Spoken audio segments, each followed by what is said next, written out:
Hello everyone, it's Matt Bona again, Bulldog Boxing. Thank you so much for tuning in. Today we're going to be covering how to wrap your hands from the beginning, the type of wrap that you get, how you do it. First, I'd like to introduce David. David's been a member of the gym for a while, and his son is actually the youngest member that we have here. So I'd like David to just say a couple things about his son training so young. Yeah, so like Matt said, my son is the youngest person here. He's 4 years old. When I called Bulldog Boxing, they were the only ones to take someone at 4. But when I say they are hands-on, they're teaching my son everything from punching to technique to stepping the correct way. We even get him into kicking now. Yes, so everything is amazing. Listen, they're teaching him everything that he needs to know so he can prepare to defend himself if necessary. Man, you guys need to get here and join this class immediately as soon as you guys can. That's fantastic, man. Yeah, I can't wait to see what the future holds for Micah, man. It's going to be a lot of fun. Step one, though, before any of that, is how you wrap your hands. So here we go. So when you get your hand wraps, they're going to come in a circle like that, kind of. All right? You want to keep them like that every time that you're storing them. When you roll them back up, you're going to want to roll them back up like that. You don't want them all kinked up, right? So check this out. They make it very confusing when you go to buy hand wraps or order hand wraps. They have sizes that are 108 inches, which are great for kids, and they have 180 inches. So you can see the confusion, right? So adults want the 180 inches. We prefer the Mexican 180 ones because they're a little bit elastic. That gives you a little bit more protection. So let me explain to you why we wrap our hands. When you punch, your knuckles spread out and they spread apart. And so over time from that happening, that can cause you to have arthritis and problems like that. A lot of the boxing injuries that you have aren't like it's shattered injuries. It's like over time. So you really want to take care of your stones. So here we go. You can see most of them have a thing that says this side down, right? Very important because how it ends up. So you see how this is going to stay flat the whole time? I'm not going to have any kinks in it at all. Every time I lay it down, it's going to be completely flat. So now remember, we're bracing the top of the hand, okay? So everything we do is going to be bracing the top. So we're not going to wrap very little on the underside of the hand. It's all pretty much going to be the top, right?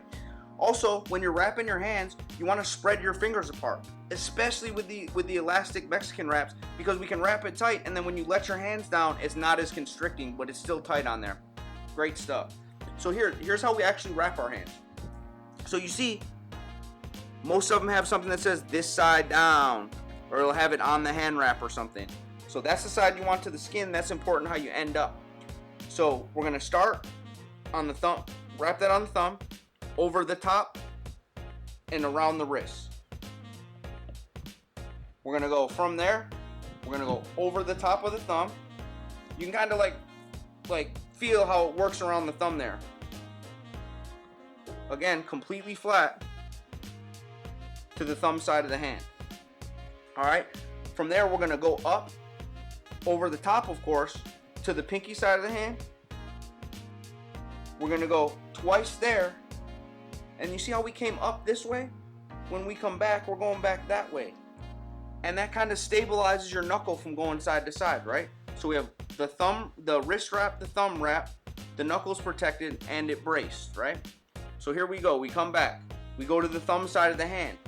Now what we're going to do is we're going to go in between the ring and the pinky finger. It's important that you start there and not here, all right? So the ring and the pinky finger first. We go back to the thumb side of the hand, around the wrist one time, in between the next set of fingers, around the wrist, in between the next set of fingers, around the wrist. You see how none of this is jumbled up, man? I don't let it get jumbled up when I put it. It's nice and smooth on there, so it's not going to be giving you any discomfort. Around the wrist. So I'm here on the thumb side of my hand, just like how I was when I started the first time. So I'm going to repeat exactly what I did. I'm going to come up. I'm going to go 2-3 times around the knuckle. And then I'm going to go back to the wrist. See, I came up that way. I'm going back down this way to the wrist. And then I wrap it up the wrist.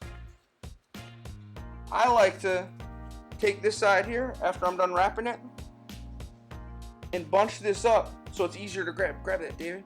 So it's a little easier to grab for him. He can make a little bit better of a fist. But that's a pretty solid wrap. That'll keep you safe. Thanks a lot, guys. Stay tuned in for some other tips.